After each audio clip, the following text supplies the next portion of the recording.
Hello, everybody, and welcome back to another exciting, riveting, mind-blowing episode of the Prince Edward Island Real Estate and Everything PEI podcast. I'm Michael Posnick, and with me I have Powerhouse Patty with combined almost 40 years of full-time Prince Edward Island real estate experience. And today we're talking about a couple different things. One is, why do I get so perplexed when people are searching on 20 different websites for properties, continuously missing out on them, because they should be doing just this one thing to locate their dream property before anybody else snatches it up. And this will also give them a huge competitive advantage. Secondly, we're going to talk about MLS zones and how absolutely chaotic they are in their design and how it can hinder your search for your future property, may that be a home, a commercial property, or raw land. Patty, say hello to our huge audience. Good day, everybody. Thank you, Michael. It's always pleasure. Always look forward to our conversations that we have. Yeah, I just wish this was video so they could see how extremely excited you are and how your smile reaches from one side of the vehicle to the other. So essentially, we'll start off with looking for a property. And this just doesn't pertain to Prince Edward Island. It pertains to any real estate market, and it's something I would do if I was looking for real estate, and I am, and I do. And that is, get your agent to set up an MLS real-time search. So the way this works is most real estate associations that participate in MLS will have a central database. And in our case, we use software referred to as Paragon, which is the same software Nova Scotia uses. This database keeps track of all our active listings or sales, canceled, withdrawn listings, price changes, and anything else that might transpire with our real estate database. The advantage to the consumer is that they can get a real-time search set up by their agent. This search would give you data and new listings before you even see it anywhere else. Because what happens is our database is syndicated through something called DDF. In the States, it's referred to as IDX, and it basically allows other entities to download our information, our listings, and advertise and market them. Now, the main website, if you were to use a website in Canada, would be realtor.ca. That's the website you should visit for the most accurate information. The least accurate information can be found in a lot of other sites that are not even using the DDF or IDX feeds. They're just entering things manually, and it wouldn't be uncommon to see listings that had lists sold for 6 to 8 months prior. So realtor.ca is completely up to date, but there is a lag there of several hours. It's a lot faster than it used to be. It used to be a matter of sometimes a day or more.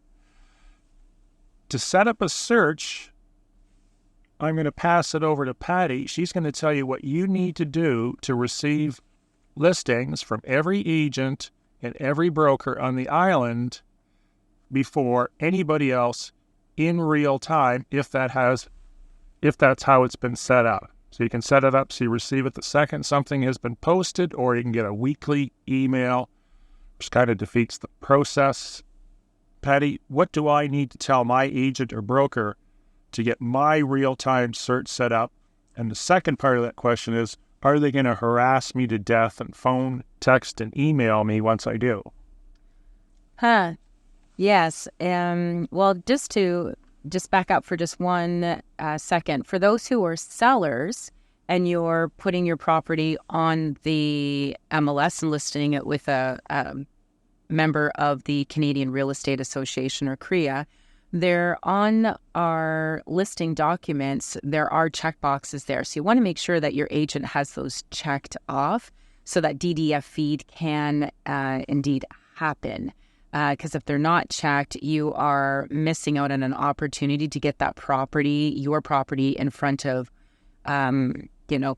hundreds of websites, being fed to hundreds of websites, having a bigger audience. So anyways, just wanted to point that out. So what is needed as a buyer is typically your agent would ask you, what is your wish list? What is your dream list? What are you looking for in a home?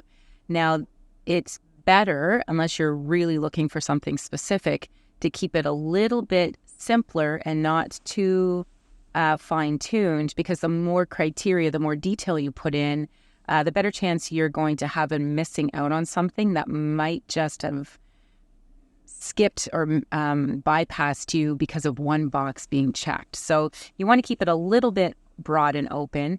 I will point out, because sometimes buyers will feel that, well, my agent's not listening to me. I'm getting properties that I didn't request or I don't want. I want only granite countertop homes, or some of these kind of features, at least on PEI. I can't speak for the rest of Canada, but at least on PEI, we can't fine tune with that detailed level of property features. And I wouldn't advise, because you can always flip them out anyways when you purchase the property, if that is what's important to you. Just using that as an example. So we try to keep it vague. We try to, if you need an in-law suite or a main floor master, the location is very important to you. If you want waterfront, if you don't want necessarily waterfront, you would prefer water view. These features are your typical standard features. If you want in a city, on the island, if you want to be within a certain proximity, driving distance outside. A lot of people, I find, will ask if they could be just outside of, whether it's Summerside or, Montague or Charlottetown, just because they see the tax benefit, because you do pay a little bit higher taxes if you're living right within the city center. So a lot of people will say, no, I just want to be outside, just so I get the tax benefits and that not having to pay some of the inflated property taxes that you may find here on the island. So they'll set up their criteria. The benefit to the buyer is, like Michael had said, you get the properties in real time. So you receive it in the same time period as the agent does. So how I have my clients set up is I also CC myself in their searches so that when it gets sent out to them, it's also sent to me. I feel that provides a higher and better level of service, because if there's somebody that I know really needs a property in a certain time frame, it kind of red flags that property. If I miss it on the MLS, it keeps me as a better informed, on top of things, realtor. My client could be working, they could be busy. If I see that property, I know it checks all their boxes. I'm going to immediately send them a text message and say, hey, I just sent you a property. I really think this might meet your needs. You might want to check it out, just so that they don't miss it. And 8 hours later, maybe there's already an offer, especially if it's a really unique, kind of interesting property. So that's the benefit of having, and what we call them here is a custom collaboration site. And your custom collaboration site is basically your own platform website page within our MLS that allows you to go in. You can actually, my clients have all informed me, you can go in, you can modify your searches sometimes, you can add searches. Some of my clients are pretty collab savvy, and even after they've bought, they do not want me to shut their search off, because they're a little bit of real estate junkies and they like to keep an eye on the market. So I've got probably some lifers on my custom collab site, platforms, so that they can always be informed, always looking at real estate. So I think it's an excellent tool. And I think if you do not have this, it might be for two reasons. One, your agent doesn't know how to set it up, doesn't know it exists. Or two, you feel that you're going to be inundated with emails and you're afraid, because some people think realtors are like planters' warts and you'll never get rid of us. Well, that's not the case, especially I know if you're working with Michael or I, if you're finished your search, I always follow up with my clients going, do you want me to do you want me to turn off your collab? I reach out a couple times a year with my clients who are just on because they're long-term looking for something. and just say, is your custom collaboration site still meeting your needs? And if not, one of my biggest things I tell my clients, please let me know if you do not want to receive it anymore. Because if you opt out, there's a whole process to get you to opt back in again. And it's just easier if I turn the switch off on my end. Michael? And the second question, I think you answered, is are you going to be harassed and inundated by texts and emails? Between Patty and I, we have thousands of these searches set up. So that's not the case. There's just not enough time in the day. And, you move with the movers. Those people that are interested in writing offers, seeing properties are going to reach out to you. The ones that aren't. So there's no sense trying to get blood from a stone. Sometimes people take years to pull the trigger and say that's the property for me. But the search will allow you or give you the ability to know what's available. So if that ideal property does come along and you're ready to pull the trigger, you have the information in front of you to do so. When you set up a search, basically what I ask is, I think there's 4 or 5 questions. What are you looking for? House, cottage, multifamily, commercial property, farm, raw land? Where is that property located? Give it to me in north, south, east, west if it's not a city. Price range, acreage, if it's waterfront, yes or no, and that's about it. Keep it fairly basic and you'll get more properties because not only do we have fairly small inventory compared to larger centers, if the checkboxes aren't filled out properly, it's not going to get sent to you because the computer's not going to make discriminating or non-discriminative decisions based on opinion like a human would. You get what you're signed up for. Now, the biggest challenge, Patty, go ahead, you have a question? No, you go ahead. I was just going to make sure we point out about the regions on PEI. That's where we're going next. So in a bigger city, like, Hamilton or Toronto, you would search in that city. And within that city, there might be 30, 40, 50, 70, 80 different zones. So if you like a particular area, you can tell your agent, I want to be in, say, Summerside or Charlottetown. I want to be in this neighborhood, which is zone X.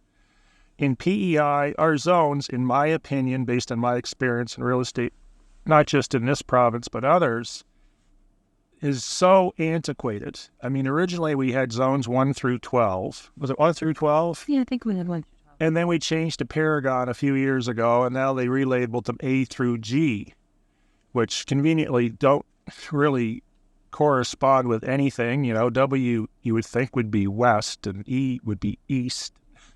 But it doesn't work that way. We've got A through G, A starting in the west and G ending in the east. And we don't have any subzones. So if you take, for instance, I'm looking for a property in Darnley, you can't just select Darnley, maybe Seaview, Park Corner, and say that's where I want to be, Malpeck. You have to pick Zone C, which is conveniently reaching all the way from Summerside to Charlottetown, from the North Shore to the South Shore, which in my opinion is completely idiotic. Because now you have to rely on GPS coordinates, which the agent may or may not have offered to their administrators, or the administrator put the house on the corner rather than putting it where it actually is. That's happened to me. Or maybe it ends up in Quebec, Ontario, or somewhere in the States, or Iceland. We've seen that as well. So you're relying on the GPS coordinates. Unfortunately, I don't know what real advice I can give to them.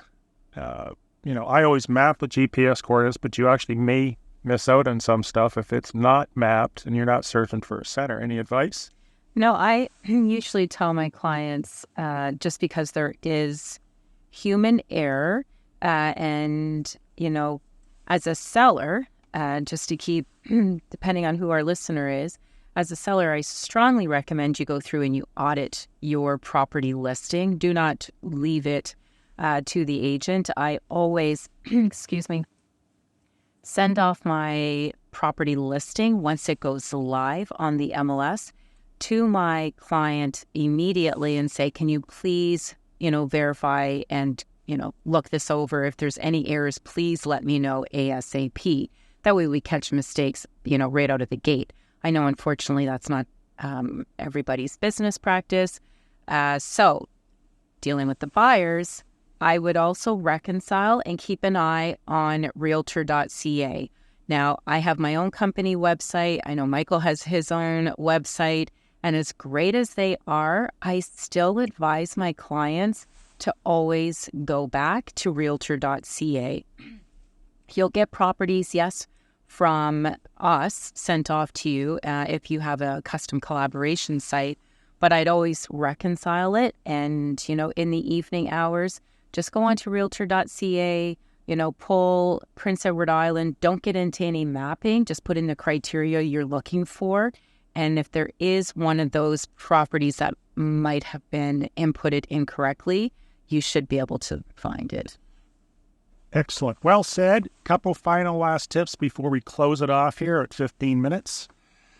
Number one, if we are looking at properties using GPS coordinates, which you should do and not use addresses because the GPS coordinates are definitive. And if you're looking for a property that's on Cemetery, Wharf Road, Riverside, Riverview, there'll be a whole bunch of them, and your GPS will guide you on a trip all over the island.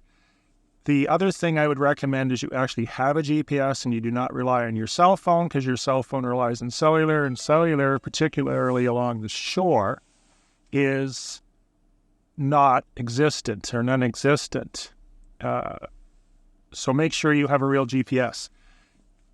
Finally, Realtor.ca has an app that you can use your iPhone, your iPad, your Android device, your desktop or notebook computer. You're not going to bring your desktop with you. No. I suppose you could if you had an RV. Perhaps. But the app is incredibly powerful, and as you drive around the island, it will show you what properties are available around you, as long as they fit within the criteria. If you've selected farm, residential, or everything, select everything is my suggestion. And you'll see actually what's for sale, so every time you do see a sign, you don't have to write a phone number down and contact the listing agent. That's it for me. Yeah. Oh, I think we've got it all covered. So we just want everybody to subscribe to the podcast and leave some comments if you would, because it tells the podcast people that people are actually listening. Have a good day. Good day.